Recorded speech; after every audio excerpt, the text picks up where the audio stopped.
কে ৰখলা 2 minute ৰখা মই পেচাব কৰি আহিছো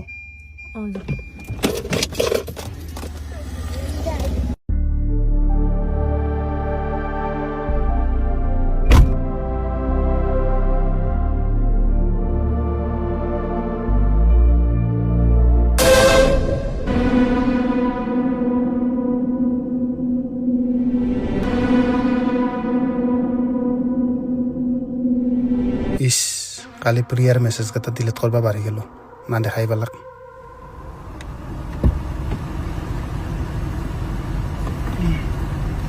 বলা খালি প্ৰিয়াৰ লগত মেছেজ কৰিছিলা হে নহয় মানে তাই কিবা এটা মেছেজ দিলাক মই ৰিপ্লাইটো দিলো